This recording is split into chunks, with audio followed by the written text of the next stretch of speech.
रुद्र, मैं तुम्हारी बीवी हूँ, तो तुम्हारी माँ गायत्री को इस घर की बहू क्यों बुला रही है? बताओ ना, ये सब क्या हो रहा है? उससे क्या पूछती है, मैं बताती हूँ। क्योंकि तू बांझ है। औरत जब पति को सुख न दे पाए, जब वंश को आगे ना बढ़ा पाए, तो वो बहू किस काम की? मेरे लिए तो बहू वही है जो मुझे वारिस दे। रुद्र, तुम और गायत्री एक साथ, एक ही बिस्तर पर? छी! इसका मतलब गायत्री की कोख में पल रहा बच्चा तुम्हारा ही है? एक रात ही नहीं, अब हर रात मैं गायत्री के साथ ही बिताऊंगा। वो अब से यही रहेगी, इस घर में और इस बेडरूम में। और तुम गरीब, जाहिल, गवार लड़की, अपनी कीमत बताओ मेरी जिंदगी से जाने के लिए। I want the divorce। तलाक चाहिए मुझे तुमसे। रुद्र का जवाब सुनकर अंतरा अंदर से टूट गई। उसकी अपनी बहन ही उसकी सौतन बन बैठी और उसका अपना पति ही अब उसे जिंदगी से निकालना चाहता है, सिर्फ इसलिए कि वो माँ नहीं बन सकती। वो गुस्से में गायत्री की एक तरफ पलटी। तुझे शर्म नहीं आई अपनी ही बहन के पति के साथ सोते हुए? डायन भी साथ घर छोड़कर वार करती है। बेशर्म, भूल गई मैंने और मामा जी ने मिलकर तुझे पाला है, तुझे विदेश भेजा था पढ़ने के लिए। तेरा फ्यूचर अच्छा हो इसलिए मैंने अपनी जवानी खपा दी, और तू अपनी जवानी के जलवे दिखा रही है, मेरा ही घर उजाड़ना चाहती है।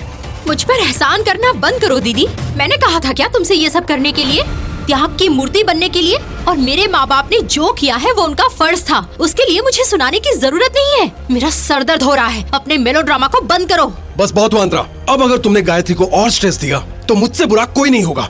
जब तक डिवोर्स के पेपर्स फाइल नहीं होते, तुम सर्वेंट रूम में रह सकती हो। और गायत्री का ख्याल रखना, मैं अपने होने वाले बच्चे के साथ रिस्क नहीं ले सकता।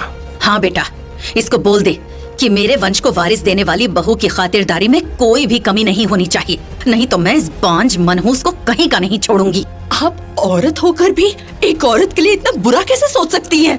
अगर मेरी माँ बनने में दिक्कत आ रही थी तो IVF की मदद भी ली जा सकती थी। इसके लिए मेरी गृहस्थी उजाड़ने की जरूरत नहीं थी। माँ जी, अब तो मैं भी यही दुआ करूंगी कि गायत्री की कोख भी बेटी से आबाद हो। जिस वंश के वारिस का सपना आप देख रही हैं, वो कभी पूरा ना हो। अंतरा, बस बहुत हो गया, अब एक शब्द और नहीं। तुम्हारा सामान लेकर सर्वेंट रूम में शिफ्ट हो जाओ। पर मैं तुम्हारी बीवी हूँ रुद्र। सिर्फ जब तक तलाक नहीं हो जाता तब तक। इतना कहकर रुद्र अंतरा को नजरअंदाज कर अपने कमरे में चला जाता है। बचपन से ही अंतरा बहुत ही शांत स्वभाव की रही थी। उसकी माँ बहुत पहले चल बसी थी, पर अंतरा के मामा ने कभी उसे माँ की कमी महसूस नहीं होने दी थी। चौल के छोटे से कमरे में सख्त गरीबी में बचपन गुजारा। मामा की बेटी गायत्री की पढ़ाई में कोई कमी न आए, इसलिए उसने पढ़ाई छोड़ दी थी। मगर गायत्री हमेशा ही उस पर तंज कसती और उसे नीचा दिखाने की कोशिश करती। और अब तो अंतरा की जिंदगी में हर रोज साजिश का जहर घोलने के लिए गायत्री उसके ही ससुराल में बिना उसके पति से शादी किए रहने लगी थी। और अब अंतरा की हर सुबह बेइज्जती से ही शुरू होने लगी। रुद्र बेबी, मेरा गला सूख रहा है, मुझे बहुत प्यास लग रही है। अंतरा, जाओ जाकर गायत्री के लिए ऑरेंज जूस लेकर आओ। अंतरा के दिल में तो आया कि वो गायत्री का मुंह नोच ले, मगर गायत्री की प्रेगनेंसी और रुद्र का गुस्सा याद कर वो चुपचाप जूस बनाने किचन में चली गई, जहाँ उसकी सास उसे जलील करने के लिए पहले से ही खड़ी थी। छी, ये घर में इतनी बदबू क्यों आ रही है? कल मैंने मार्केट से अंडे लाए थे, वो अंडे सड़े निकल गए तो डस्टबिन में पड़े रह गए होंगे। ये बदबू शायद उसी की है। कौन साफ करेगा इसे? इसकी बदबू से गायत्री के मूड पर बुरा असर पड़ेगा। मम्मी जी, वो क्लीनर नहीं आया अभी तक। मैं उसे फोन लगाकर पूछती हूँ कब तक आएगा। क्यों रे? तेरे मामा ने चौल में नौकर चाकर बिछा के रखे थे जो तुझे यहाँ क्लीनर से सफाई करवानी है? मम्मी जी, यहाँ तो सफाई क्लीनर ही करता है ना। सफाई क्लीनर करता है, बच्चा गायत्री पैदा करेगी, और तू इस घर में बस मुफ्त की रोटियां तोड़ने के लिए है। बच्चा नहीं दे सकती है, पर कम से कम नौकर चाकर के ही खर्चे कम कर दे।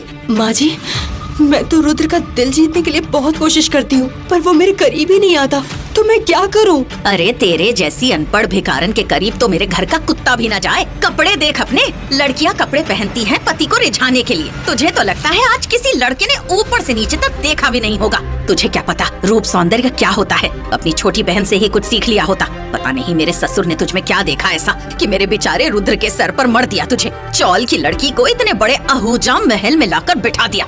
बस अब कुछ दिन और, उसके बाद रुद्र तुझसे डिवोर्स ले लेगा और गायत्री बहू से शादी कर लेगा। यहाँ खड़े खड़े मेरा मुंह मत देख, जा फिनाइल लेकर ये कचरा साफ कर। किचन की सफाई करने के बाद ऑरेंज जूस लेकर देने जब अंतरा रूम में जाती है तो गायत्री सो चुकी थी। रुद्र उसके सर पर थपकियां दे रहा था। ये देख अंतरा की आंखों में आंसू आ जाते हैं। वो रुद्र से कहती है, मेरे और तुम्हारे बीच का राज तुम्हें भी अच्छे से पता है, तो फिर क्यों तुम गायत्री से शादी करना चाहते हो? अंतरा, तुम्हें अगर ऐसा लगता है कि तुम अपने मकसद में कामयाब हो जाओगी तो मैं तुम्हारी ये चाल कभी कामयाब नहीं होने दूंगा। मेरा क्या मकसद है रुद्र? तुम्हारे दादाजी ने अगर वो शर्तें नहीं रखी होती तो मैं कभी तुमसे शादी नहीं करती। मैं सब समझता हूँ अंतरा, तुम जैसी चौल में रहने वाली लड़कियों की चालें। इतना कहकर रुद्र ने दादाजी के बारे में कुछ ऐसे राज उगले कि अंतरा के पैरों के नीचे से जमीन ही खिसक गई और रुद्र कमरे से बाहर निकल गया। जिस बिस्तर पर कभी अंतरा सोती थी आज उसी पर उसकी छोटी बहन सो रही थी। अंतरा ने गायत्री को ऊपर से नीचे तक देखा। गालों पर ब्लश पाउडर लगा था। उसने सैटिन 2 पीस नाइट सूट पहना हुआ था जिसकी शर्ट के ऊपर वाले 2 बटन खुले हुए थे। उसके कंपैरिजन में अंतरा सिंपल से सलवार कुर्ते में खुद को शीशे में देखती है और रोते हुए अपनी मरी हुई माँ को याद करती है। माँ, क्यों आप मुझे छोड़कर अकेली भगवान के पास चली गई? आप होती तो कम से कम मुझे बताती कि पति को कैसे रिझा के रखना है। अब मैं अपनी शादी कैसे बचाऊं? ये सब बातें किससे पूछूं? तभी गायत्री की आंख खुली और वो चुपचाप बाथरूम में चली गई और वापस आते ही अंतरा को कमरे में अकेले पाकर उसने हंगामा शुरू कर दिया। अंतरा, ये तुमने साबुन भरा पानी फर्श पर क्यों फैला रखा है? अभी मैं गिर जाती तो? रुद्र देखो ना, अंतरा मुझे गिराकर हमारे बच्चे को नुकसान पहुंचाना चाहती है। रुद्र दौड़ता हुआ आया और सीधे अंतरा पर चिल्लाना शुरू किया। साथ में उसकी माँ भी थी। अंतरा, तुमने फिर ऐसी हरकत की? खुद तो माँ नहीं बन सकती और रुद्र, फर्श पर पानी मैंने नहीं गिराया। तुम देख सकते हो डिटर्जेंट का पैकेट गायत्री के पास है, पानी का मग भी उसके ही हाथ में है। चुप कर कमीनी, जबान लड़ाती है। तेरी इतनी हिम्मत कि तूने आहूजा खानदान के होने वाले वारिस को फिर से नुकसान पहुंचाने की कोशिश की। मैं तुझे जिंदा नहीं छोड़ूंगी। मधु अंतरा को 2 झन्नाटेदार थप्पड़ लगाती है और उसका हाथ पकड़कर उसे कमरे से बाहर खींचने लगती है। माँ जी, आप ये क्या कर रही है? मुझे हर्ट हो रहा है।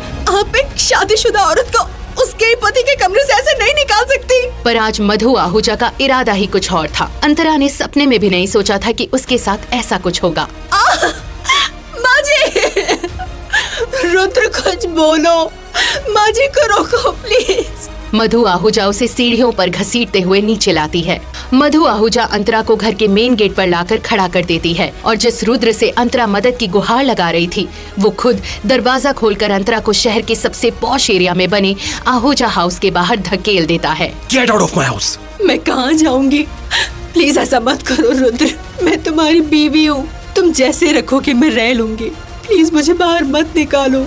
घर के मेन गेट से सीधे ऊपर की ओर बेडरूम की खिड़की से गायत्री ये सब देखकर मुस्कुरा रही थी। पर तभी कुछ ऐसा हुआ जिसकी किसी को उम्मीद नहीं थी। गरीब बेसहारा अंतरा के पास एक ऑरेंज कलर की ऑडी कार रुकती है। एक गार्ड उतरकर अंतरा से बड़ी इज्जत से कहता है, प्लीज मैडम बैठ जाइए। वो पिछली सीट का गेट खोलता है। वहाँ पहले से बैठे शख्स को देखकर अंतरा के होश उड़ जाते हैं। जब तक वो कुछ समझ पाती एक हाथ उसे कार के अंदर खींच लेता है और वो महंगी सी ऑडी कार फुल स्पीड पर आगे बढ़ जाती है।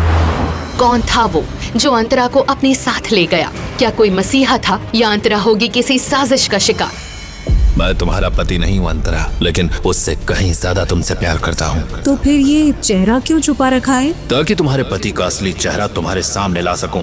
4 साल की ये शादी मेरे लिए आसान नहीं थी। मुझे बांझ बोलकर घर से निकाल दिया गया। मेरे चरित्र पर लांछन लगाए गए। मुझे पत्नी से ज्यादा बाजारू समझा गया। मेरी अपनी बहन मेरे पति की रखेल बन गई थी। मेरे पति का होने वाला बच्चा मेरे पेट में नहीं बल्कि मेरी बहन की कोख में पल रहा था और ये समाज नपुंसक बनकर सिर्फ तमाशा देख रहा था। मैं जिंदगी जी नहीं रही थी, काट रही थी और हर शख्स यही चाहता था कि मैं ईश्वर की नियति समझकर सब कुछ सहती रहूं। लेकिन उसी ईश्वर ने मेरी जिंदगी में एक ऐसे शख्स को भेजा जिसने न सिर्फ मुझे पत्नी का सुख दिया बल्कि माँ बनने के एहसास से भी रूबरू कराया। हेलो अंतरा, मेरे पास तुम्हारी मेडिकल रिपोर्ट है। तुम प्रेग्नेंट हो। तुम मेरे बच्चे की माँ बनने वाली हो। क्या? मैं तो बांझ थी ना। तुम बांझ नहीं हो अंतरा, तुम्हारे साथ खिलवाड़ हुआ है और इस साजिश में तुम्हारे पति से लेकर तुम्हारी अपनी बहन गायत्री तक सब शामिल है। आखिर क्या बिगाड़ा था मैंने इन सब का? तुम्हारे पति के चेहरे से नकाब उतारने का वक्त आ गया है अंतरा। लेकिन उससे पहले मुझे उससे देखना है जो मेरा कुछ ना होते हुए भी मेरी लड़ाई लड़ रहा है, जो मेरे पेट में पल रहे मेरे बच्चे का बाप है, जो मेरा पति नहीं लेकिन मेरा परमेश्वर है। मुझे नहीं पता कि तुम बर्दाश्त कर पाओगी या नहीं, लेकिन आज मैं अपना मास्क जरूर हटाऊंगा, तुम्हें अपना असली चेहरा दिखाऊंगा। तुम होटल आ जाओ। कौन है ये शख्स? क्यों दे रहा है ये अंतरा का साथ? क्या खतरनाक छिपे इरादे हैं इस नकाब के पीछे छिपे शख्स के? रुद्र और गायत्री क्यों अंतरा को बांझ साबित करने पर तुले थे? क्या इस साजिश के पीछे रुद्र के दादाजी का शर्तों का कोई संबंध है? सुनिए अभी ये सुपरहिट कहानी मिस्टर शैडो। इस कहानी को सुनने के लिए लोग हजारों लाखों रुपए खर्च कर रहे हैं, पर आप सुनिए फ्री में, लेकिन सिर्फ अभी लिमिटेड समय के लिए। नीचे दिए इंस्टॉल बटन पर क्लिक कर डाउनलोड कीजिए पॉकेट FM अभी।